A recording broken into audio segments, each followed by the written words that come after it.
Laporan Komandan Upacara kepada Inspektur Upacara bahwa upacara siap dimulai.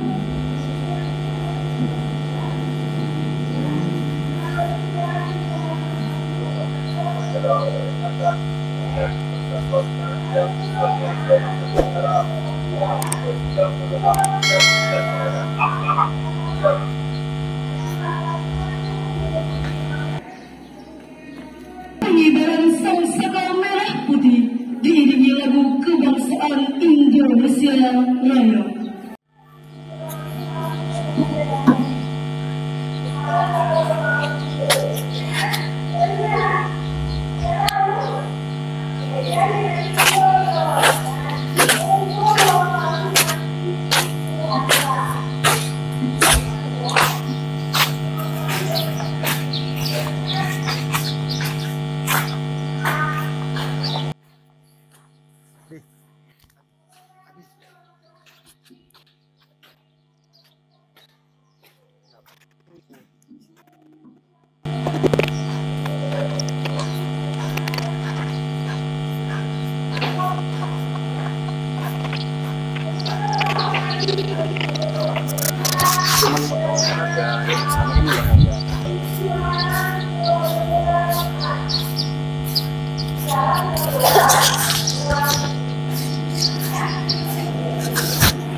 Pancasila. Satu. Tuhanan Yang Maha Esa. Dua. Kemanusiaan yang adil dan beradab. Tiga. Persatuan Indonesia. Empat. Rakyatan yang dipimpin oleh hikmat, bijaksanaan dalam bermusyawarah perwakilan. Lima. Keadilan sosial bagi seluruh rakyat Indonesia.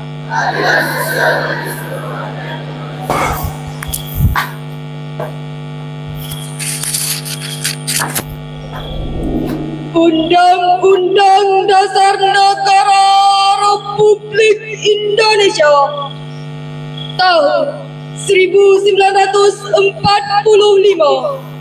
Pembukaan.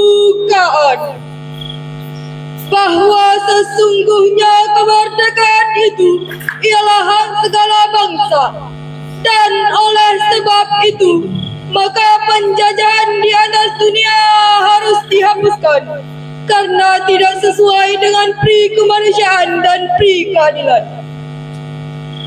Dan perjuangan pergerakan kemerdekaan Indonesia telah sampailah kepada saat yang berbahagia dengan selamat sentosa menghantarkan rakyat Indonesia ke depan pintu gerbang kemerdekaan negara Indonesia yang merdeka, bersatu, berdaulat, adil dan makmur.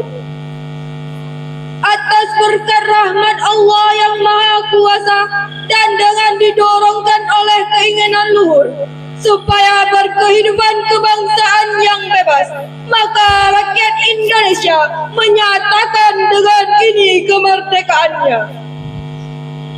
Kemudian daripada itu, untuk membentuk suatu pemerintah negara Indonesia yang melindungi segenap bangsa Indonesia dan seluruh tumpah darah Indonesia, dan untuk memajukan kesejahteraan umum, mencerdaskan kehidupan bangsa, dan ikut melaksanakan ketertiban dunia yang berdasarkan kemerdekaan, perdamaian abadi, dan keadilan sosial.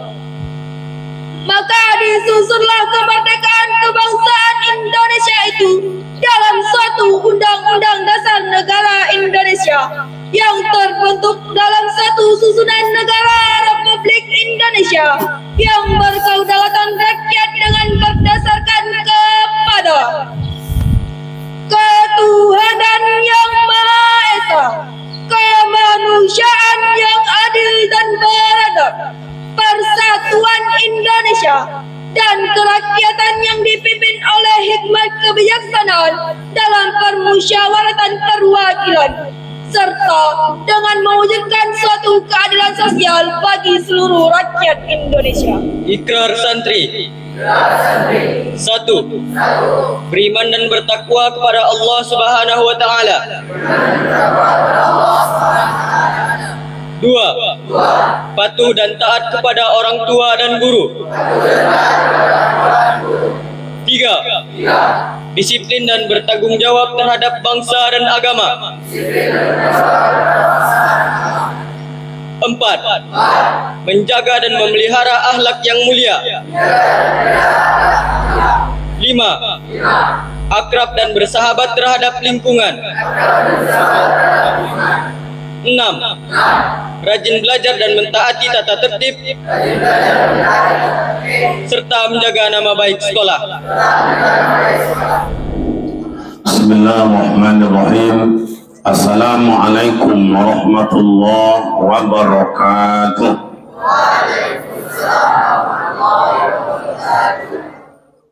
Alhamdulillahi rabbil alamin. Assalatu wassalamu ala sayyidina wa maulana Muhammadin wa ala alihi wa ashabihi ajma'in. Asyhadu an la ilaha illallah wa asyhadu anna Muhammadan abduhu wa rasuluh.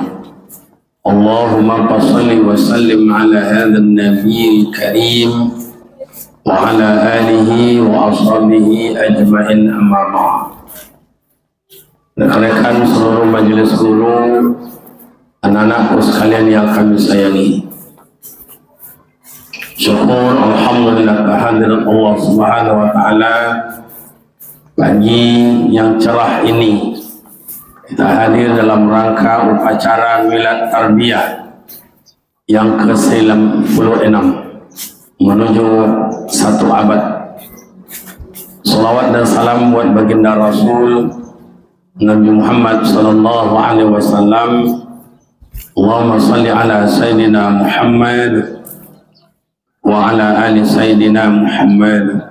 Assalamu alayka ya Rasulullah. Beserta apel yang berbahagia, ada 3 yang tidak bisa dielakkan dalam kehidupan ini. Yang pertama historis, yang kedua kultur, yang ketiga tradisi. Maka pagi ini historis, lahirnya sejarah tarbiyah Islamiyah yang dilahirkan pada tanggal 5 Mei 1928 yang dipelopori oleh Kiai Haji atau Inyak Candong Syekh Sulaiman Ar-Rasuli bersamaan dengan rekan-rekan beliau, para kiai yang melahirkan organisasi, antara lain Inyak Candong melahirkan Persatuan Tarbiyah Islamiyah. Yang kedua, sahabat beliau Kiai Haji Ahmad Dahlan yang melahirkan organisasi Muhammadiyah. Yang ketiga, sahabat beliau Kiai Haji Hashim Ash'ari yang melahirkan Nahdlatul Ulama. Yang ketiga-tiganya ini tidak elak dari sejarah, bahwa misinya sama, tujuannya sama. Ada 3 tujuan mereka. Yang pertama adalah pendidikan. Bagaimana mengembangkan pendidikan di Nusantara ini supaya anak bangsa menjadi manusia yang cerdas, berbudi pekerti, dan punya masa depan. Yang kedua, misi mereka mempunyai dakwah. Bagaimana menyampaikan dakwah yang baik, yang bisa diterima oleh khalayak ramai, baik kalangan intelektual, kalangan kerajaan, kalangan organisasi, dan rakyat serta masyarakat biasa. Yang ketiga, mereka bergerak dalam bidang sosial, karena bagaimanapun manusia ini adalah makhluk sosial, butuh bantuan, butuh perhatian. Maka Inyak Candong disebut dengan Sulaiman Ar-Rasuli, Syekh Sulaiman Ar-Rasuli. Mereka dengan sahabatnya Syekh Ash'ari atau Kiai Haji Ahmad Dahlan, karena lahirnya 3 organisasi itu, salah satu juga adalah menghambat perjuangan dan perbudakan dari Belanda. Jangankan mereka itu mundur 1 langkah, 1 tapak pun mereka tidak mau mundur supaya Indonesia merdeka. Banyak kalangan-kalangan ulama-ulama lain, para buya-buya yang lain ikut serta memperjuangkan kemerdekaan. Maka setetes darah pun tidak rela mereka tanpa ada perjuangan dan pengorbanan untuk mendapatkan kemerdekaan Republik Indonesia. Mereka sudah tiada sampai hari ini, tapi nama mereka harumnya luar biasa. Bukan hanya dikenal oleh Nusantara, tapi dikenal oleh dunia. Ini tentu tidak lepas dari perjuangan dan pengorbanan mereka untuk anak cucu, generasi dan regenerasi, supaya mereka menghargai perjuangan dan pengorbanan. Nama mereka sampai hari ini harum dan semerbaknya luar biasa. Para ulama-ulama yang ada masa kini itu adalah dilahirkan oleh mereka, yang mereka mengajarkan dengan kesungguhan at-tawadu, rendah hati dan rendah dalam diri, menghormati ilmu yang diajarkan. Maka kita untuk kekini-kinian zaman kontemporer ini, apa yang harus kita lakukan? Apa yang harus kita perbuat untuk bangsa dan negara kita?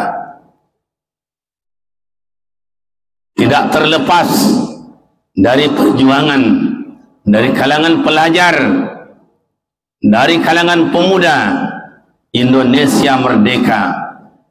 Mereka memproklamirkan semuanya adalah anak bangsa, sehingga tercapailah kemerdekaan Republik Indonesia. Pendidikan yang beliau lahirkan sampai hari ini menjalar ke akar-akar jantung manusia, karena mereka belajar bukan sembarangan, dan mereka belajar bukan tanggung-tanggung. Baik Kiai Haji Ahmad Dahlan, Kiai Haji Hashim Ash'ari, Inyak Candong, Syekh Sulaiman Ar-Rasuli belajar kepada guru yang besar yang dikenal, Syekh Ahmad Khatib Al-Minangkabawi di Mekah Al-Mukarramah. Ilmu itu sudah diajarkan buat kita bersama melalui para guru-guru kita, para ustaz, ustazah, para buya dan para umi. Maka melahirkan buya-buya zaman sekarang yang mereka telah banyak berbuat, mereka telah banyak mengajarkan. Sementara kita, apa yang harus kita lakukan? Maka kepada seluruh santri, bertekad bulat bahwa belajar itu adalah wajib, menuntut ilmu itu adalah wajib. Tidak ada bermalas-malas, tidak ada rasa mundur, tidak ada rasa segan, karena ilmu adalah jembatan emas masa depan. Orang yang menggeluti ilmu hari ini berarti dia membuat jembatan emas untuk kebahagiaan masa depan. Orang yang bermalas-malas hari ini berarti membuat jembatan lapuk untuk hancur dan tercebur. Resep inilah anak-anakku sekalian, para ustaz, ustazah kita, berjuang menuntut ilmu demi masa depan dan demi masa negara. Karena negara kita ini bagaimanapun kita cinta, hubbul watan minal iman. Negara kita ini harus kita jauhkan dari perbudakan. Segala lini, baik secara pendidikan, baik secara ekonomi, baik secara kesehatan, baik secara keamanan, atau secara politik, harus mulai hari ini kita perbaiki lebih baik dan lebih baik. Kepada seluruh peserta apel pagi ini, cantumkanlah orang telah berbuat, sementara kita buat apa. Maka jangan ketinggalan. Orang bisa bikin 10 meter kebaikan, kita kenapa tidak bisa? Para santriwan dan santriwati, yang bisa Anda lakukan mulai hari ini adalah kesungguhan belajar, menciptakan kebersamaan dengan tidak membaca perbedaan yang membawa kepada kehancuran. Terakhir, harapan dari pembina upacara, jaga nama baik sekolah, jaga nama baik alma mater kita, jaga nama persatuan kita, jaga nama organisasi kita, jaga nama baik bangsa kita. Semoga Allah selalu memberikan ketabahan dan kesabaran, memberikan kekuatan untuk kita bersama demi masa depan yang lebih baik. Demikian, wassalamualaikum warahmatullahi wabarakatuh. Dirgahayu Persatuan Tarbiyah Islamiyah yang ke-96. Semoga Allah Ta'ala memberikan berkah, memberikan kecerdasan, memberikan kelapangan untuk lebih maju demi umat yang akan datang. Wassalamualaikum warahmatullahi wabarakatuh.